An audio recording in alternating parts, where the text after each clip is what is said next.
Barcelona ও স্পেনের উদীয়মান তারকা Lamine Yamal 2025 Laureus world sports awards, যা খেলার জগতের অস্কার হিসেবে পরিচিত, সেখানে বর্ষসেরা উদীয়মানের পুরস্কার জয় করেছেন।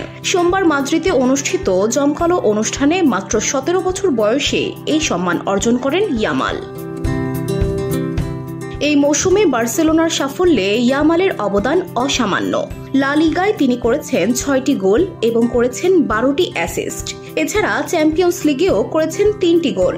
বার্সার হয়ে স্প্যানিশ সুপার কাপ ফাইনালে রিয়াল মাদ্রিদের বিপক্ষে গোল করে শিরোপা জয়ে গুরুত্বপূর্ণ ভূমিকা রাখেন তিনি। ইয়ামালের দুর্দান্ত ফর্মে বার্সেলোনা কোপা দলের ফাইনাল এবং চ্যাম্পিয়ন্স লিগ সেমিফাইনালে উঠেছে, যেখানে দলটি এখনও সম্ভাব্য 4টি শিরোপার দৌড়ে রয়েছে। আন্তর্জাতিক অঙ্গনেও ইয়ামাল নিজের প্রতিভার ঝলক দেখিয়েছেন। 2024 সালের ইউরো চ্যাম্পিয়নশিপে মাত্র 16 বছর বয়সে মাঠে নেমে স্পেনের সবচেয়ে কম বয়সী খেলোয়াড় হিসেবে ইতিহাস গড়েন তিনি। এবং অবাক করা বিষয় হল 17তম জন্মদিনের ঠিক পরদিনই ইউরো চ্যাম্পিয়ন হন তিনি, যা তাকে বিশ্বের ক্রীড়ামঞ্চে অনন্য উচ্চতায় নিয়ে যায়। বর্ষসেরা উদীয়মান তারকার জন্য ইয়ামাল ছাড়াও আরও মনোনয়ন পেয়েছিলেন ট্র্যাক অ্যাথলেট জুলিয়ান অ্যালফ্রেড, সাঁতারু সামার ম্যাকিউন্টস, স্প্রিন্টার লেটসিলে তেবোগো এবং NBA তারকা ভিক্টর ওয়েম্বানিয়ামা। তবে তাদের সবাইকে পেছনে ফেলে ইয়ামালই জয়ী হন।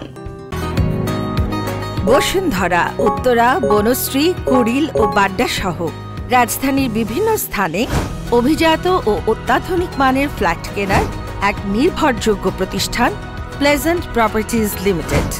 তাই আপনার স্বপ্নের আবাসনের জন্য আজই যোগাযোগ করুন।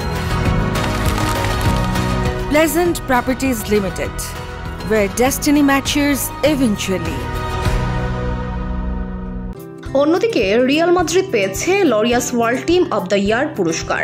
গত মৌসুমে তারা জিতেছে রেকর্ড 36তম লা লিগা শিরোপা, 15তম champions league trophy, European super cup এবং প্রথমবারের মতো ফিফা ইন্টারকন্টিনেন্টাল কাপ। এছাড়াও রাফায়েল নাদাল জিতেছেন আইকন পুরস্কার। VOD Bangla news desk.